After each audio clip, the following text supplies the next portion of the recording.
시청자 여러분 안녕하십니까? 뉴스9 윤정호입니다. 이재명 정부가 들어서면서 이전과는 확연히 다른 대북 정책이 하나둘 등장하고 있는데 여전히 북한은 일절 호응하지 않고 있습니다. 이런 가운데 오늘 열린 외교부와 통일부 업무 보고에서 이 대통령이 대북 정책 구상과 북한 관계에 대한 생각을 여과 없이 드러냈습니다. 북한이 비무장지대에서 국경화 작업을 벌이는 건 우리의 북침을 우려한 거라고 했고 북한 매체에 우리 국민들이 접근하게 하자는 취지의 말도 했습니다. 고려할 점이 여러 가지 많을 텐데요. 업무 보고에서 나오는 이슈 하나하나가 폭발력이 상당해 보입니다. 오늘 첫 소식은 지선호 기자입니다. 이재명 대통령은 남북이 진짜 원수가 돼가는 것 같다며 바늘구멍 하나 들어갈 여지가 없다고 했습니다. 대북 확성기와 심리전 방송 중단 등 유화 조치에도 북한의 반응이 없는 데 대한 심경을 표출한 겁니다. 지난해부터 시작된 북한의 국경화 작업에 대해선 우리의 북침 우려 때문이라고 했습니다. 북한은 혹시 남쪽이 북침하지 않을까 이 걱정을 해가지고 삼중 철책 치고 혹시 탱크라도 넘어오지 않을까 해서 평원 지역에는 방벽을 쌓고 구체적 근거를 제시하진 않았는데 지난 대선 기간에도 같은 얘기를 했었습니다. 현행 국가보안법에 따라 일반 국민들의 접근이 제한된 북한 매체를 국민들이 자유롭게 볼 수 있게 해야 한다고도 했습니다. 북한 노동신문을 국민들한테 못 보게 막는 이유는 그냥 뭐예요? 국민들이 선전전에 넘어가서 빨갱이 될까 봐? 그거 아닌가요 원래? 앞서 민주당은 북한 사이트에 접속, 열람을 허용하는 정보통신망법 개정안을 발의했습니다. 이 대통령은 또 비전향 장기수 안학섭 씨가 북한에 가는 길을 열어주자고 했습니다. 본인들이 감수해야죠. 우리는 보내주면 되고 북한으로 못 가서 되돌아오는 건 어쩔 수 없잖아요. 북한이 현 정부 출범 이후에도 적대적 행위를 이어가는 상황이지만 대북 유화 정책들을 지속적으로 추진하겠다는 뜻을 분명히 한 걸로 해석됩니다. TV조선 지선호입니다. 이 대통령은 비공개 업무 보고에서는 천안함 폭침 이후 우리 정부가 독자적으로 시행하고 있는 5.24 대북 제재 조치 해제 가능성도 물었다고 합니다. 통일부 장관은 이미 사문화됐다고 했다는데 북한이 한 번이라도 폭침 사실을 인정하고 사과한 적이 있었던가요? 우리가 앞장서 해제를 말하는 게 적절한지 논란이 불가피해 보입니다. 통일부의 거창한 대북 사업 구상까지 이어서 신경희 기자가 보도합니다. 북한이 해외 관광객 유치를 위해 지난 6월 조성한 원산갈마 관광지구입니다. 이름뿐이던 용사심리에 다양한 봉사시설과 문화생활 기지를 갖춘 정동영 통일부 장관은 북한과의 교류 협력을 위한 접근 방안 중 하나로 원산갈마지구 관광 추진을 제시했습니다. 재외동포 개별 관광과 남북중 환승 관광을 거쳐 최종적으로 우리 국민도 관광할 수 있도록 하겠다는 겁니다. 북한을 통과하는 서울 베이징 고속철도 구상, 감염병 대응 등 보건의료 협력 방안 등도 제시했습니다. 선제적 실천적 평화 조치로 남북 대화를 재개를 추진하겠습니다. 긴장 완화 신뢰 구축 조치를 계속하겠습니다. 다만 이 같은 구상은 대북 제재가 유지되는 한 실현되기 어렵습니다. 실제로 생중계가 끝난 뒤 이어진 비공개 보고에선 이 대통령이 5.24 대북 조치 해제 가능성을 물은 것으로 파악됐습니다. 5.24 조치는 2010년 천안함 피격을 계기로 이명박 정부가 발표한 대북 독자 제재입니다. 이에 대해 정 장관은 5.24 조치가 사실상 사문화됐다고 했고 조현 외교부 장관은 국제사회와의 공조를 감안해야 한다는 취지로 답한 것으로 알려졌습니다. 다만 여권 일각에선 상징적 조치의 하나로 제재 해제 가능성도 거론되고 있습니다. 국제 정세 또 그 주요 이와 관련된 국가들과의 관계 무엇보다도 우리의 전략과 함께 고려를 하는 것이 좋겠습니다. 이 대통령은 또 통일부가 남북관계에 주도적 역할을 해야 한다고 강조했는데 통일부와 외교부가 대북 정책 주도권을 두고 갈등을 빚는 상황에서 통일부에 힘을 실어준 것으로 해석됩니다. TV조선 신경입니다.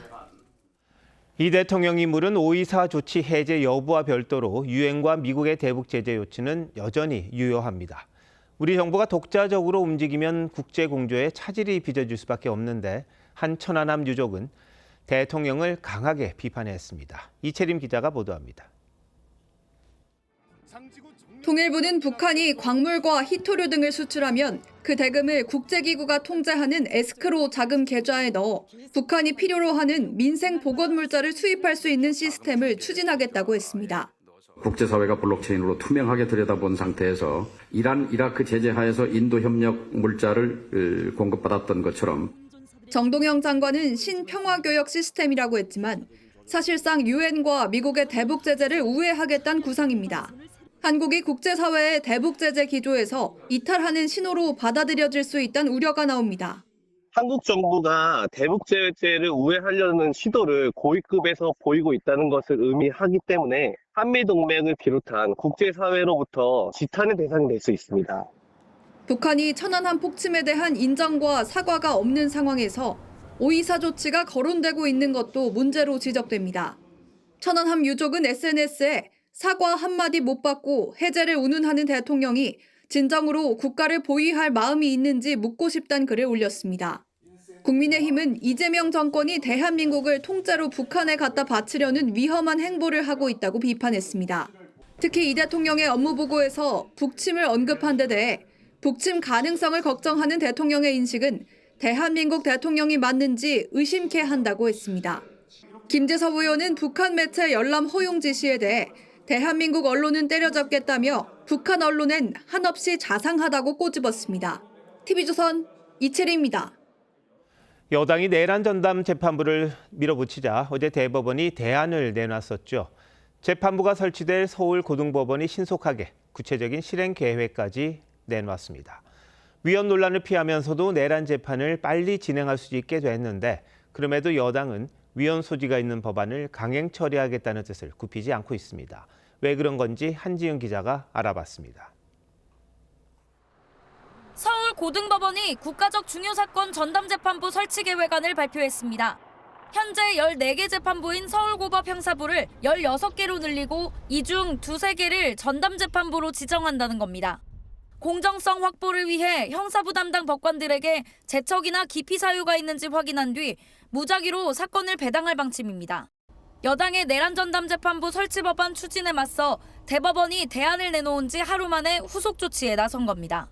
대법원은 여당 법안이 무작위 배당 원칙에 어긋난다며 위헌성을 지적해왔습니다. 사건 배당은 사법행정의 핵심이라고 되어 있습니다. 이것이 이제 입법부에서 대체해버리는 셈이 되니까 이 부분에 대한 위헌 논란도 여전히 수반될 수밖에 없다는 점을. 서울고법은 다음 주 월요일 전체 판사회의를 연 뒤 계획안을 확정할 예정입니다. 서울고법의 한 판사는 회의에서 이견은 없을 걸로 보인다며 위헌 논란이 있는 여당 법안이 통과돼 내란 재판이 더 늦어지지 않길 바란다고 했습니다. TV조선 한지은입니다. 민주당은 사법부의 조치가 마뜩지가 않습니다. 뒷북 꼼수라며 비판 수위를 오히려 더 높였는데 어제까지만 해도 대법원 조치를 환영했던 조국혁신당도 입장을 바꾸면서 예고한 대로 다음 주 초 법안이 본회의 문턱을 넘을 걸로 보입니다. 이럴 경우 위헌 소송으로 재판이 더 늦어질 가능성도 있죠. 야당 반발 기류까지 한송원 기자가 정리했습니다. 대법원이 내란 재판부 예규를 발표한 다음 날 민주당 율사 출신 의원들은 김어준 씨 유튜브 방송에 나갔습니다. 대법원의 무작위 배당에 대한 불신을 드러내며 오는 23일 입법 강행 의지를 재확인했습니다. 눈 가리고 아웅을 했다는 거죠. 우리가 조금 더 강조해서 밀면 대법원이 현재의 우리 법안을 받아들일 수 있다 이렇게 보는 겁니다. 기존의 재판부에다가 내란 사건을 맡기겠다는 거예요. 무작위로. 지록 임하야. 정청래 대표도 이제와 뭐 하는 거냐며 뒷북 꼼수라고 사법부를 겨냥했고 16일부터 독립운동을 하는 8.16 독립운동가처럼 조희대 사법부는 뒷북치는 꼼수 조치를 하겠다는 것인데 누가 당신들의 진정성을 믿겠습니까? 위헌성을 감수하고 법안을 추진할 필요성이 낮아졌다는 언론 보도에 대한 불만도 나왔습니다. 어떻게 민주당의 법안을 위헌이라고 언론이 규정합니까? 그리고 어떻게 그걸 처리하라고 요구합니까? 대법원 예규의 환영 입장을 밝혔던 조국혁신당은 본회의에서 찬성표를 던지겠다며 기류가 달라졌습니다. 국민의힘은 민주당 수정안도 위헌성이 여전하다며 법안 철회를 요구했습니다. 더불어민주당이 내놓은 내란 전담재판부 수정안은 분치를 했지만 명백한 위헌이라는 본질에는 전혀 변함이 없습니다. 정권 입맛에 맞는 판결을 인위적으로 찍어내는 인민재판부, 내란몰이 재판부를 만들겠다는 의도가 아니라면 국민의힘이 무제한 토론, 필리버스터를 예고했지만 민주당 등이 24시간 뒤엔 종결시킬 수 있어 오는 24일엔 내란재판부 설치법이 일방 처리될 전망입니다. TV조선 한송원입니다. 정부가 우리 경제의 뇌관으로 떠오른 환율을 잡기 위해 온갖 수단을 다 쓰려는 듯합니다. 어제 대통령실이 7대 기업을 불러 작은 환차익을 탐내지 말라고 주문했다고 하고요. 오늘은 금융당국이 미국 증시 투자와 관련해 증권사 현장 조사에 착수했습니다. 최수영 기자의 보도입니다. 미국 주식에 2억 원을 투자한 40대 A씨. 현재 20% 정도 손실을 보고 있지만 국내 주식에 투자할 생각은 없다고 말합니다. 국내 주식은 환율 때문에 주가가 올랐어도 실질적인 그런 수익이 났는지도 사실 의문이기도 하고 미장이 장기적으로 봤을 때 좋다라고 생각해요. 금융감독원 점검 결과 개인 투자자의 해외 주식 계좌 가운데 절반이 손실을 보고 있는 것으로 드러났습니다. 반면 올 들어 지난달까지 12개 증권사가 챙긴 해외 주식 매매 수수료는 2조 원에 달합니다.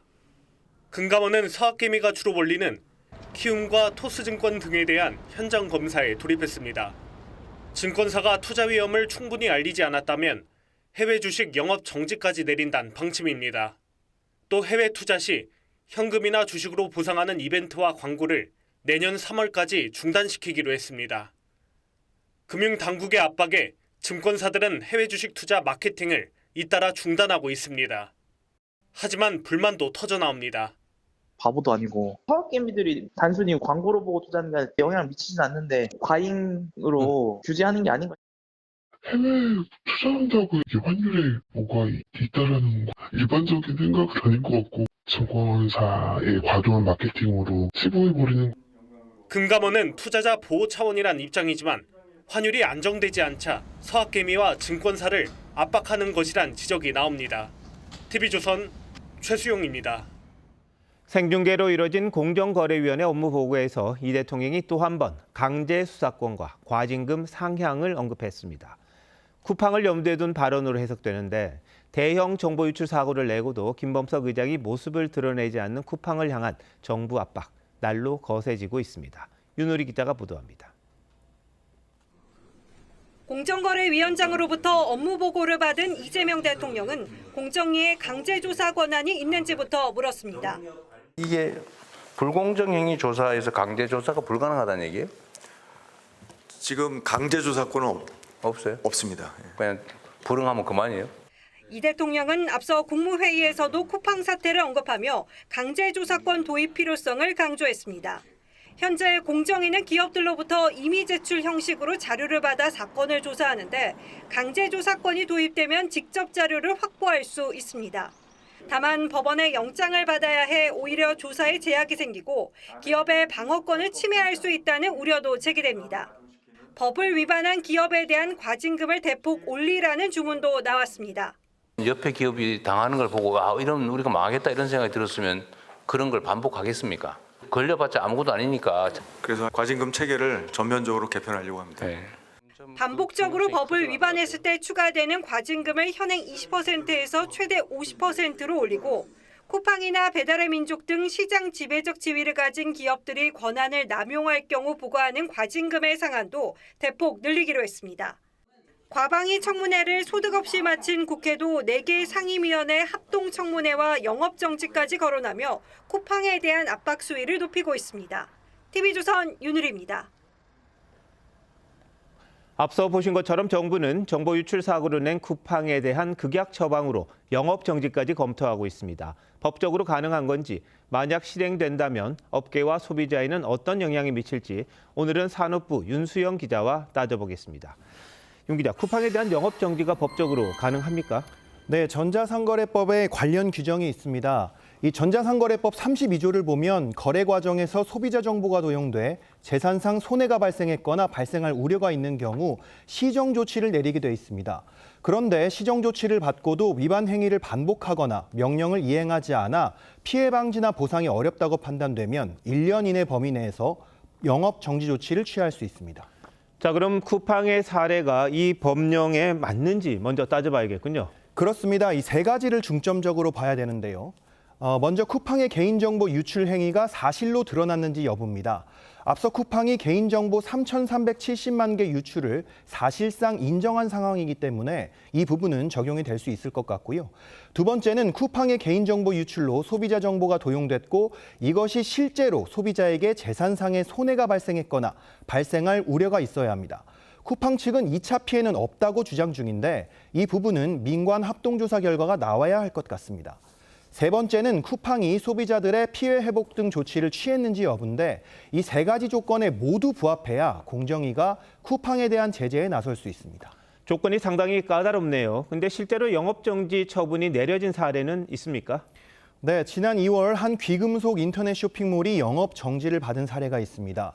이 업체는 귀금속을 주문하고 결제한 고객들에게 물건을 배송하지 않고 환불해달라는 요청도 거부를 했는데 공정위가 시정명령을 내렸음에도 불구하고 환불해줬다며 거짓말을 하며 버텼습니다. 결국 이 업체는 과태료와 함께 넉 달 반의 영업 정지를 맞았습니다. 근데 쿠팡이 많은 국민이 쓰잖아요. 만약 영업정지가 실제로 내려진다면 혼란이 있을 것 같은데요. 네, 지난달 쿠팡의 월간 활성 이용자 수는 3,400만 명이 넘고 월간 결제액은 5조 원이 넘는 걸로 추정이 됩니다. 여기에 물류와 배송 직원 등을 포함해 40만 명이 일하고 있고 쿠팡에 입점해 있는 소상공인도 20만 명이 넘습니다. 이런 점들을 고려하면 쿠팡 영업 정지는 큰 혼란을 초래할 수밖에 없는데 정부도 이 부분을 고민할 걸로 보입니다. 고용이 이제 악화될 가능성이 있고 젊은 부분도 있지만은 또 연세 있는 부분도 있고 해서 전 세대에 걸쳐서 여러 가지 그 생활에 어려움을 겪게 되는. 네, 우리를 무시하는 듯한 김범석 의장에 대해서 우리 국민들 화가 많이 나 있는데 현실적인 대안을 좀 마련했으면 좋겠습니다. 윤 기자 잘 들었습니다.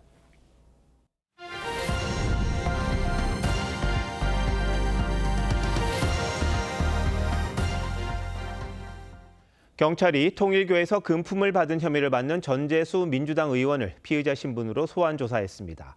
입건된 정치인 3명 가운데 첫 소환인데 전 의원은 혐의를 완강히 부인했습니다. 경찰 수사가 시작 단계지만 국민 10명 중 6명은 통일교 특검에 찬성한다는 여론조사 결과가 나왔습니다. 김예나 기자가 보도합니다. 전재수 민주당 의원이 통일교 의혹 전담 수사팀이 있는 경찰청 국가수사본부 건물에 들어섭니다.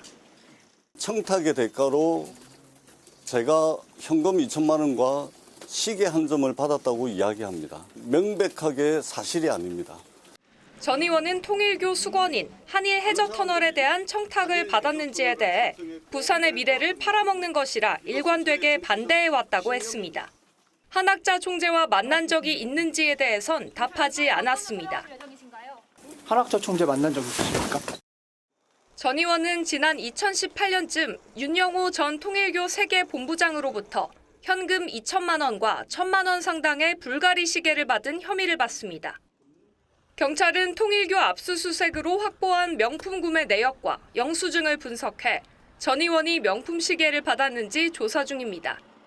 또 통일교 산하재단이 2019년 전 의원의 책 500권을 1,000만 원에 구매한 경위도 들여다보고 있습니다.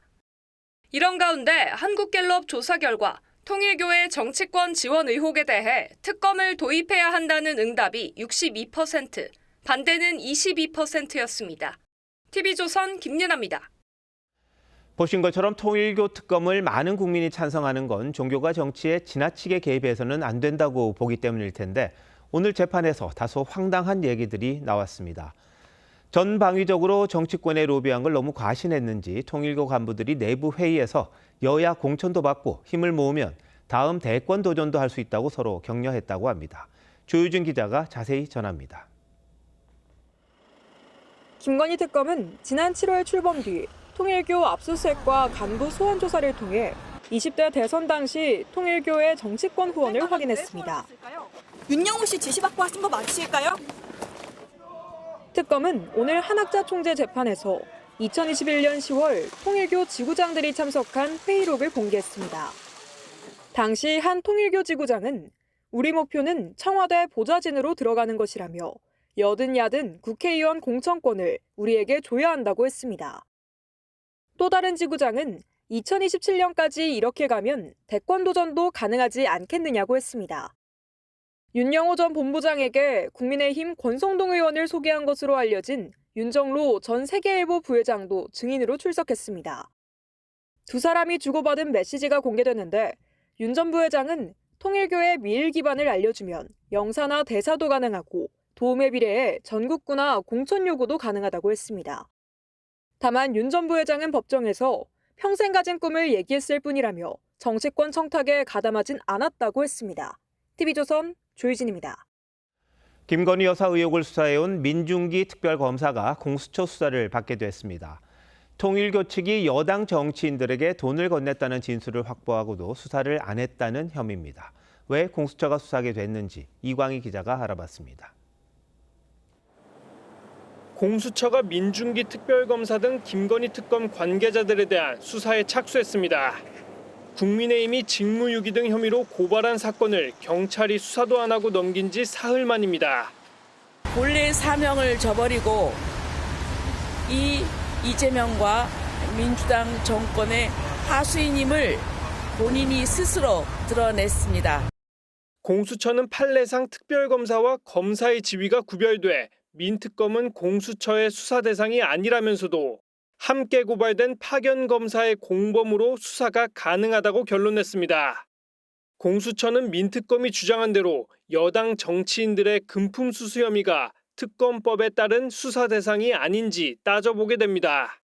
앞서 특검은 지난 8월 윤영호 전 통일교 세계본부장으로부터 민주당 인사들에게 금품을 줬다는 진술을 받았지만 넉 달 만인 지난 9일에야 경찰에 사건을 넘겼습니다. 법조계에선 공소시효가 민특검 혐의를 가릴 거란 전망이 나옵니다. 정치자금법 공소시효는 7년에 불과해 2019년 이전 금품 수수가 사실로 드러나도 정치인들을 처벌하기 어렵기 때문입니다. 공소시효가 얼마나 남았는지에 따라서 직무유기 여부가 결정이 날 가능성이 높다고 생각이 듭니다. 민특검은 2010년 부장판사 시절 미공개 정보로 1억 원 상당의 주식 차익을 남긴 혐의로 경찰 수사도 받고 있습니다. TV조선 이광입니다. 연말연시 술자리가 많은데요. 그래서 경찰이 내년 초까지 음주운전 특별 단속에 나섰습니다. 적발 사례가 속출하고 있는데 특히 전날 술을 마시고 운전대를 잡은 숙취 운전자들도 적지 않았습니다. 이성진 기자가 취재했습니다. 왕복 10차선 도로. 경찰관들이 일부 차선을 막고 음주 단속에 나섰습니다. 그런데 단속 시작 3분 만에 한 남성이 차에서 내리더니 경찰관들에 이끌려 나옵니다. 술 얼마나 드셨어요? 아침에 드시고 좀 전에는 안 드셨다는 거죠, 그러면? 술을 마시고 줄곧 잤다고 주장했지만 남성의 혈중 알코올 농도는 면허 취소 수치인 0.08%를 훌쩍 넘었습니다. 보세요. 예, 선생님. 수치는 0.116. 비슷한 시각 반대편 도로에서도 혈중 알코올 농도 0.095% 상태로 운전하던 30대 남성이 단속에 걸리는 등 경기 남부 지역 22곳에서 2시간 동안 이어진 음주 단속에서 16명이 적발됐습니다. 경찰의 음주 단속은 출근 시간에도 진행됐는데 단속을 피해 골목으로 도망치려던 운전자가 경찰에 가로막힙니다. 어젯밤 술을 마셨다는 남성의 혈중 알코올 농도는 0.076%, 면허 정지 수준이었지만 과거에도 전력이 있었습니다. 음주 때문에? 경찰이 숙취 운전을 단속한 지 채 10분이 지나지 않아 운전자 3명이 적발됐습니다. 전날 술을 마셨다고 하면 그 다음 날 오전까지는 최소한 운전을 안 하시는 게. 경찰은 다음 달 31일까지 연말연시 음주운전 특별 단속을 벌이기로 했습니다. TV조선 이성진입니다. 구청 민원실에서 의식을 잃고 쓰러진 80대 어르신이 현장에 있던 시민과 공무원들 덕에 다행히 건강을 회복했습니다. 매우 위급했던 순간이었는데 이들의 발빠르고 침착한 대응이 빛났습니다. 강석 기자입니다. 구청 민원실 의자에 앉아있던 80대 어르신의 몸이 한쪽으로 기울기 시작하더니 잠시 후 의식을 잃고 쓰러집니다. 인기척을 느낀 여성 직원 한 명이 황급히 뛰어가고 어르신을 바닥에 눕히고는 곧바로 심폐소생술을 합니다. 옆에 있던 남성 직원도 기도를 확보하고 응급처치에 안간힘을 씁니다. 호흡을 하기 좀 곤란해 보여서요. 제가 손으로 기도 확보를 했고요. 옆에 먼저 발견해 주신 주무관님께서는 계속해서 CPR을 도와주셨습니다. 순식간에 몰려든 10여 명의 시민들은 119에 연락하며 연신 어르신의 몸을 주무릅니다. 신고 3분 뒤 구급대원들이 도착했을 때 어르신은 의식을 회복한 상태였습니다. 80대 어르신은 산책을 하다 숨이 차오르자 구청 민원실에 들러 휴식을 취하고 있었습니다. 소방 안전교육을 통해 심폐소생술을 배운 구청 공무원과 시민들의 민첩한 대처로 병원 치료를 받은 뒤 무사히 퇴원했습니다. 이렇게 한 명 한 명이 도와주셔가지고 잘 회복을 하게 돼서 좀 뿌듯한 것 같습니다. 어르신은 퇴원 후 구청을 찾아 자신을 도와준 공무원 등에게 감사 인사를 전했습니다. TV조선 강석입니다. 한국 연극계를 대표해온 배우 윤석화 씨가 투병 끝에 향년 69세로 별세했습니다. 신의 아그네스와 햄릿을 비롯해 수많은 작품에서 열연을 펼쳤는데요. 무대 위에서 관객과의 약속을 생명처럼 지켰던 고인의 삶을 김관 기자가 돌아봤습니다. 복수, 나의 승리는 완벽했어. 무대 위 강렬한 존재감으로 관객을 사로잡았던 배우 윤석화 씨가 향년 69세로 별세했습니다. 오늘 오전 9시 54분 서울 신촌 세브란스 병원에서 유족과 측근들이 지켜보는 가운데 영면에 들었습니다. 1956년 서울 태생인 윤 씨는 1975년 연극 꿀맛으로 데뷔한 뒤 신의 아그네스, 햄릿 등 수많은 작품을 통해 한국 연극계의 한 시대를 이끈 배우로 자리매김했습니다. 무대에 대한 집념은 유난히도 강했습니다. 2016년 교통사고로 갈비뼈 6개가 부러진 상황에서도 고인은 휠체어에 몸을 의지한 채 무대에 올랐습니다. 저는 연극쟁이고 무대에서 극장과 관객과 모든 함께 작품을 만드는 사람과 약속을 했잖아요. 그러니까 그 약속은 당연히 제가. 하지만 2022년 뇌종양 수술을 받은 뒤 긴 투병 생활이 이어졌습니다. 20시간이 넘는 수술 중 마취호스로 인해 앞니 4개를 잃었던 모습이 한 교회를 통해 공개된 적도 있었습니다. 연극계의 큰 기둥이셨던 윤석화 선생님은 무대 위에서 가장 뜨거우셨던 분이었습니다.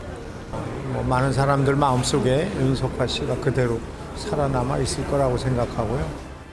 고인의 마지막 무대는 2023년 연극 토카타에 짧게 우정 출연한 것이었습니다.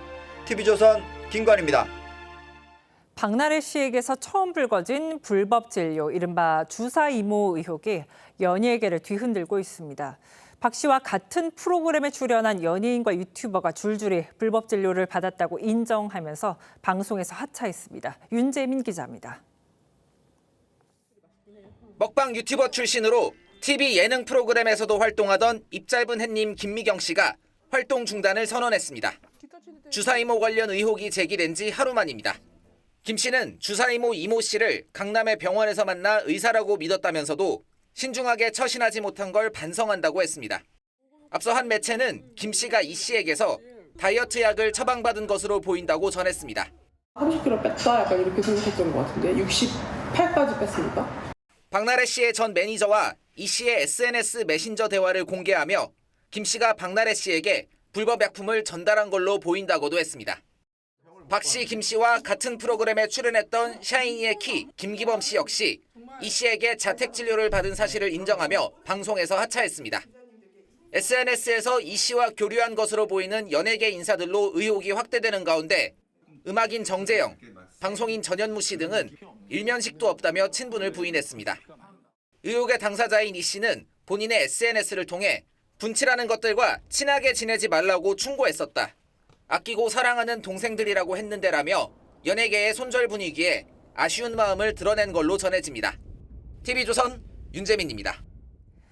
대형 박쥐로 분류되는 관박쥐 약 200마리가 겨울잠을 자는 모습이 포착됐습니다. 여기엔 10년 넘게 생존해온 관박쥐들도 있었는데 국내에선 처음 보는 일입니다. 이상배 기자가 현장에 다녀왔습니다.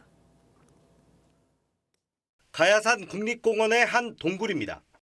곰탕이랑 저번에 왔을 때 나방도 여기 있었거든요. 동굴이 따뜻하니까. 장화를 신고 동굴 안으로 20m 정도 더 들어가자 천장과 벽에 흑갈색 주머니 모양의 생물체가 빽빽히 매달려 있습니다.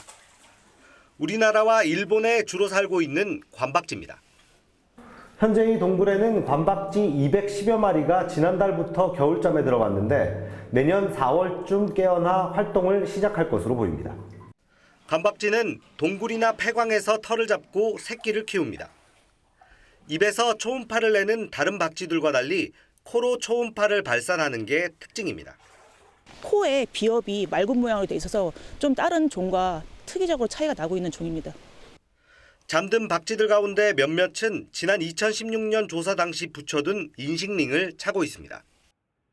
모두 9마리로 10년 이상 이곳 가야산에 털을 잡고 살고 있다는 뜻입니다. 관박쥐가 10년 이상 생존하는 것을 확인한 건 국내에선 처음 있는 일입니다. 생태계 변화에 민감한 관박쥐가 10년 넘게 같은 장소에서 확인된 이번 사례는 서식지가 안정적으로 유지되고 있다는 것을 공단은 관박쥐 서식지를 보존하고 환경을 가늠하는 지표종으로 지정하는 방안도 추진하고 있습니다. TV조선 이상배입니다. 한미가 공동 개발한 우주 망원경 스피어X가 우주 지도를 완성했습니다. 인류 역사상 처음으로 하늘 전체를 360도로 담아냈습니다. 어떤 의미가 있는지 임유진 기자가 소개합니다. 긴 띠를 이룬 형형색 세계빛, 모래알처럼 많은 별들이 어두운 우주를 환하게 밝힙니다. 푸른색의 수소가스, 붉은빛의 우주먼지는 우주의 신비로움을 더합니다. 우주 망원경 스피어X가 인류 역사상 처음으로 완성한 360도 우주 지도입니다. 지난 3월 발사된 스피어X는 반년간 하루에 지구를 14바퀴 반을 돌며 인간의 눈으론 볼 수 없는 적외선 사진을 3,600장씩 찍었습니다. 최대한 멀리 그리고 넓게 관측하는 그런 우주 망원경들에서 특히나 전하늘, 모든 하늘을 다 탐사하는 그런 특징이 있거든요. 6개월간 찍은 사진만 무려 60만 장. 이 사진들을 디지털로 합성해 하늘 전체를 담은 우주 지도를 완성했습니다. 앞으로 우주의 탄생과 진화의 비밀을 밝힐 주요 단서가 될 걸로 기대됩니다.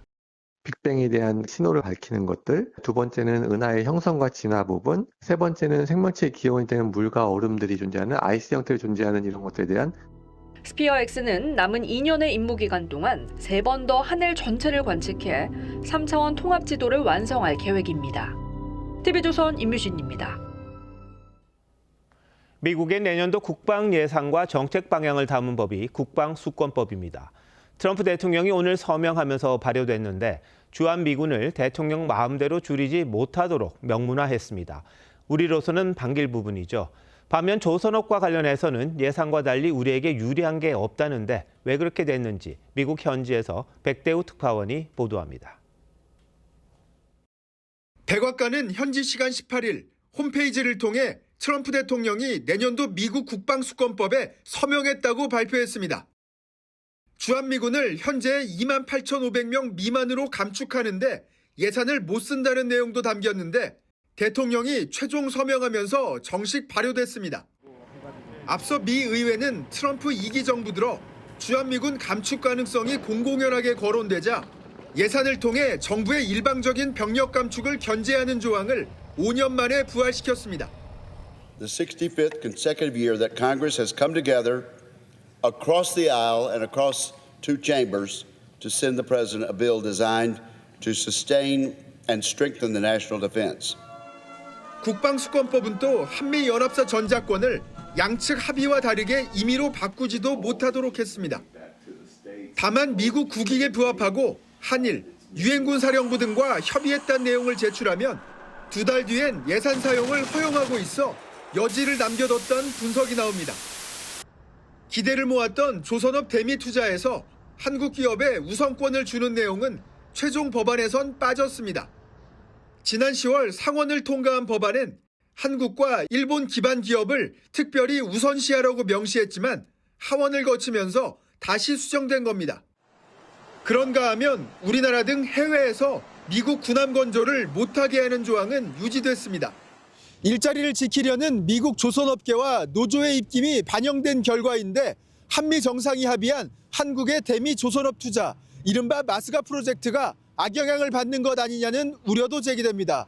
미국 워싱턴 DC에서 TV조선 백대호입니다.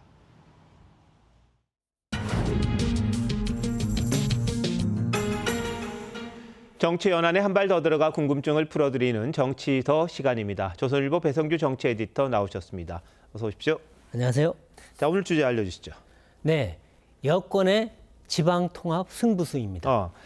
어제 이재명 대통령이 대전, 충남 합쳐서 통합단체장 뽑자 이렇게 이야기를 했잖아요. 왜 갑자기 지방통합 카드를 꺼냈습니까? 이 지방통합을 내년 지방선거의 핵심 전략이자 승부수로 삼겠다, 이런 의도가 엿보입니다. 네. 집권처 선거는 여권에 유리하다지만 최근 서울, 부산의 기류는 만만치가 않습니다. 이 대통령으로선 확실한 반전 카드가 필요하다고 판단한 듯합니다. 과거 노무현 전 대통령은 행정수도 이전론으로 충청권 민심을 잡고 또 전체 선거 구도도 흔들었지 않습니까? 이번에도 지역통합론으로 제2의 행정수도와 같은 바람을 일으키겠다, 이런 의도가 엿보이는 대목입니다. 이 야당은 여당에게 유리하게 선거구 조정을 하는 광역 게리맨더링과 비슷하다고 비판을 하는데요. 이 대통령의 측근인 강훈식 비서실장을 통합 후보로 띄우려는 의도가 아니냐, 이런 비판까지 하고 있습니다. 네, 뭐 충남은 누가 유리하고 뭐 대전은 누가 유리하고 이런 것들이 그렇죠. 좀 감안됐다는 거잖아요. 근데 국민의힘은 처음에 환영을 했었어요. 네. 그러다가 좀 바뀌었다고 그러는데 실제 바뀐 겁니까? 이유는요? 네, 이 지역 통합 문제가 사실은 국민의힘이 맨 먼저 추진했던 사안이기 때문입니다. 네. 그래서 통합 논의가 지지부진하던 차에 이 대통령이 그 틈을 치고 들어온 겁니다. 이 국민의힘은 그래서 처음엔 늦었지만 환영한다고 했다가 입장이 바뀌었습니다. 강훈식 실장을 띄우기 위한 선거 개입이자 정치적 수수다, 또는 정략적인 졸속 추진은 반대한다고 했습니다. 네. 이 대통령 뜻대로 지금 지역 통합을 추진하게 되면 그 공은 모두 여당에게 돌아갈 가능성이 크고요. 네. 야당은 들러리만 설 수 있다, 이런 우려가 반영된 겁니다. 하지만 먼저 국힘이 추진하던 일인데 무작정 반대하기도 힘든 거 아니겠습니까? 그러네요. 그래서 스탠스가 꼬일 수밖에 없는데 이 대통령의 역공약에 허를 찔렸다, 이런 분위기도 있습니다. 자, 그러면 내년 선거 전에 통합을 하라는 게 이 대통령의 주문이었잖아요. 실제로 가능합니까? 현실적으로 쉽지는 않습니다. 이 통합 찬성 여론이 높긴 하지만 반대 목소리도 적지는 않습니다. 또 절차도 상당히 복잡합니다. 이 대통령은 내년 2, 3월까지 통합특별법을 처리하겠다고 했는데요. 여긴 절차가 더 필요합니다. 네. 시도의회가 통합을 결의하거나 주민투표에 붙여야 합니다. 지금 대전 충남의회는 국민의힘이 다수입니다. 야당이 반대하면 추진하기 힘듭니다. 또 주민투표엔 시간이 많이 걸리고요. 또 설득도 필요합니다. 네. 통합 시도의 명칭을 뭘로 할 것이냐, 또 소재지를 어디로 둘 것이냐, 이거 굉장히 민감한 문제들이거든요. 네. 여론 설득 과정 자체가 하지만 여권한테는 선거운동 자체가 될 수 있습니다. 또 선거에서 하자는 쪽보다는 말자는 쪽, 이쪽보다는 하자는 쪽이 유리합니다. 아마 여권도 이걸 노리고 있는 거 아니냐, 이런 얘기가 나옵니다. 네. 자, 뭐 대전, 충남 말고요. 다른 지역 통합론도 지금 나오던데 뭐 지역 통합을 지방선거 공약으로 내세우는 겁니까? 네, 그런 기류가 분명히 있습니다. 이재명 정부의 국정과제 중 하나가 5극 체제론입니다. 수도권 1극 체제가 아니라 이 부울경의 동남권, 대구 경북 대경권, 대전 충남 중부권, 광주 전남 호남권의 5극 체제를 만들어서 전국을 골고루 발전시키겠다, 이런 내용이거든요. 네. 민주당은 이번에 5극 체제 물꼬를 트겠다고 주장하고 있습니다. 지역 통합에 대해서 여론이 우호적이라고 판단한 듯합니다. 네. 자, 근데 서울 수도권 그리고 부산에서도 선거 채비에 들어갔다, 이런 이야기가 나오는데 그런 겁니까? 네. 아무래도 지금 뭐 선거 상황이 이제 점점 다가오다 보니까 그런 얘기가 나오는데요. 네. 서울에서 지금 총리와 장관, 의원들이 줄줄이 나서서 오세훈 시장 때리기를 시작하지 않았습니까? 또 이 대통령은 정원호 성동구청장을 칭찬을 했는데 이게 오세훈 대항마 띄우기로 해석이 되고 있습니다. 부산에선 최근에 통일교 로비 의혹으로 유력 후보로 거론되던 전재수 전 해수부 장관이 낙마했는데 대안 찾기에 나섰다는 얘기가 나옵니다. 이 대통령이 최근 부처 업무보고에서 인천시장 출마가 예상되는 이학재 인천공항공사 사장을 강하게 질책했지 않습니까? 그렇죠. 이거를 두고도 다른 해석이 나옵니다. 유정복 인천시장의 경쟁자인 이 사장의 존재감을 오히려 키워줬다. 이의제이다. 이런 전략이라는 그런 말까지 나옵니다.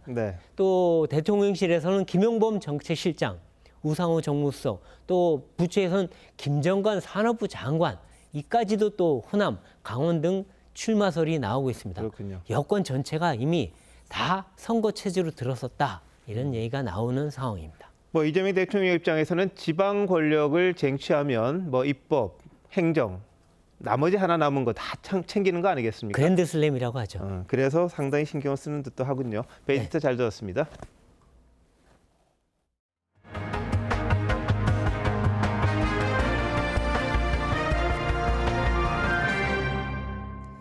트로트 열풍을 주도하는 미스트롯이 4번째 시즌으로 돌아왔습니다. 첫 회부터 시청률 10%를 넘겼습니다. 박소영 기자입니다. 참가자가 첫 소절을 부르자마자 마스터들의 탄성이 쏟아집니다.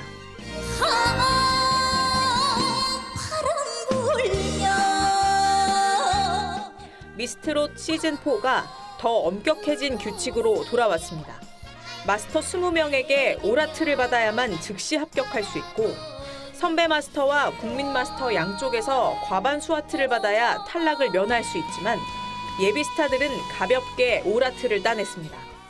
유소년부 배서연은 반전 목소리로 마스터들을 충격에 빠뜨렸고 온다는 약속은 왜 했나 타장르부에선 국악인재 홍성윤이 호소력 짙은 목소리로 극찬을 이끌어냈습니다. 제가 소름 돋았던 게 처음인 것 같아요. 정말 이번 시즌에 진이 될 수도 있지 않을까. 다음 주에는 얼굴과 이름을 숨긴 채 실력만으로 평가받은 봉천동 김수희의 정체가 공개되는 등 본격적인 오디션이 막을 올립니다.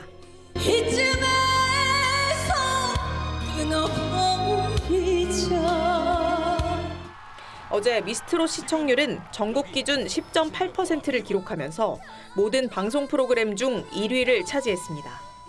TV조선 박소영입니다.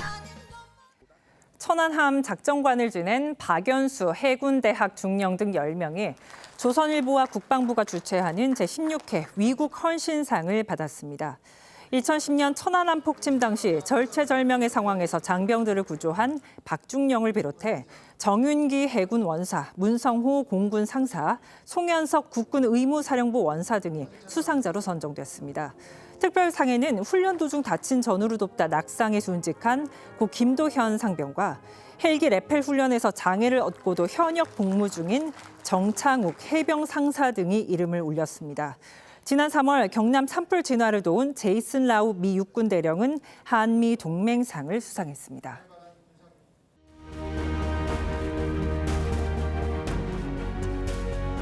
만리장성은 인간이 지상에 만든 가장 거대한 인공 구조물입니다.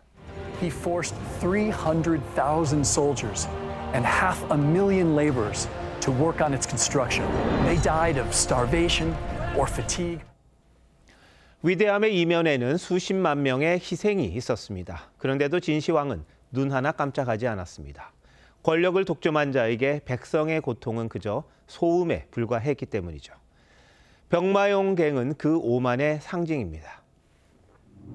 More than 6,000 figures, row upon row of soldiers and commanders, an entire army immortalized. 이런 장면이 과거의 유물만은 아닙니다. 권력 독점은 시대를 가리지 않습니다. 분야도 가리지 않습니다. 정치뿐만 아니라 경제에서도 똑같이 반복됩니다. 김범석 의장은 지금 뭐 하고 있습니까? Thank you for your question. 쿠팡 개인정보 유출과 관련해 열린 국회 청문회에서 쿠팡 임시대표는 무책임한 동문서답으로 국민의 화만 돋웠습니다. 미국인 대표가 할 수 있는 말은 한정적이었습니다. 재발 방지에 애쓴다지만 청문회에서는 미국 법령 위반은 아니라고 합니다. 사실상의 주인인 김범석 의장은 글로벌 기업 대표라 일정이 안 나와서 한국에 못 온답니다. 이 장면은 2018년 케임브리지 애널리티카 사건과 비교가 됩니다. 당시 8,700만 명의 페이스북 고객 정보가 유출되자 마크 저커버거가 의회에 직접 나와서 책임을 인정하고 고개 숙였습니다. 7조 원이 넘는 천문학적 벌금도 내야 했습니다. 개인정보 유출은 단순 사고가 아니라 민주주의와 시민 권리를 침해하는 중대 사고로 봤기 때문입니다. 그만큼 개인정보가 소중하다는 거죠. 그런데도 쿠팡이 목에 힘을 주는 이유, 바로 독점입니다. 소비자가 아무리 아우성쳐도 자기들만큼 빠르게 배달할 곳이 없다는 오만함이 큽니다. So there are times when we need to step in to make sure that competition works the way it should. Because competition gives consumers the power to demand a fair deal. 어찌 보면 정부의 자업자득일 수도 있습니다. 미국 기업 쿠팡이 성장할 때 국내 토종 유통업체는 각종 규제를 받았습니다. 휴일 영업 제한 같은 게 대표적이었죠. 유통산업발전법을 포함한 제도 개편으로 경쟁을 복원하고 책임을 강제해야 합니다. 만리장성은 1000년을 버텼지만 그 제국은 오래가지 못했습니다. 권력이 높을수록 견제의 벽도 필요합니다. 지금이 그때입니다. 12월 19일 윤정호의 앵커 칼럼, 만사 독점이었습니다.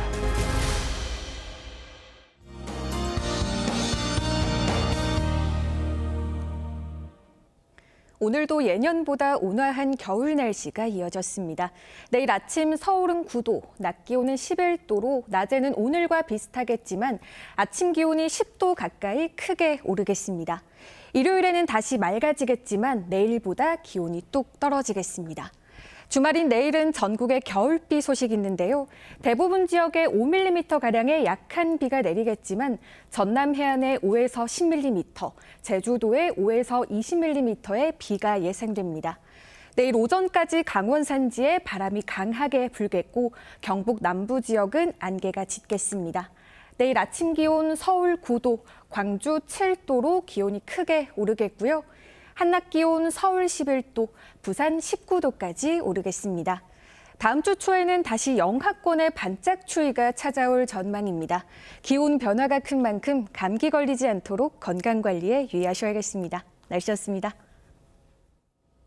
12월 19일 금요일 뉴스9 마칩니다. 시청해주신 여러분 고맙습니다.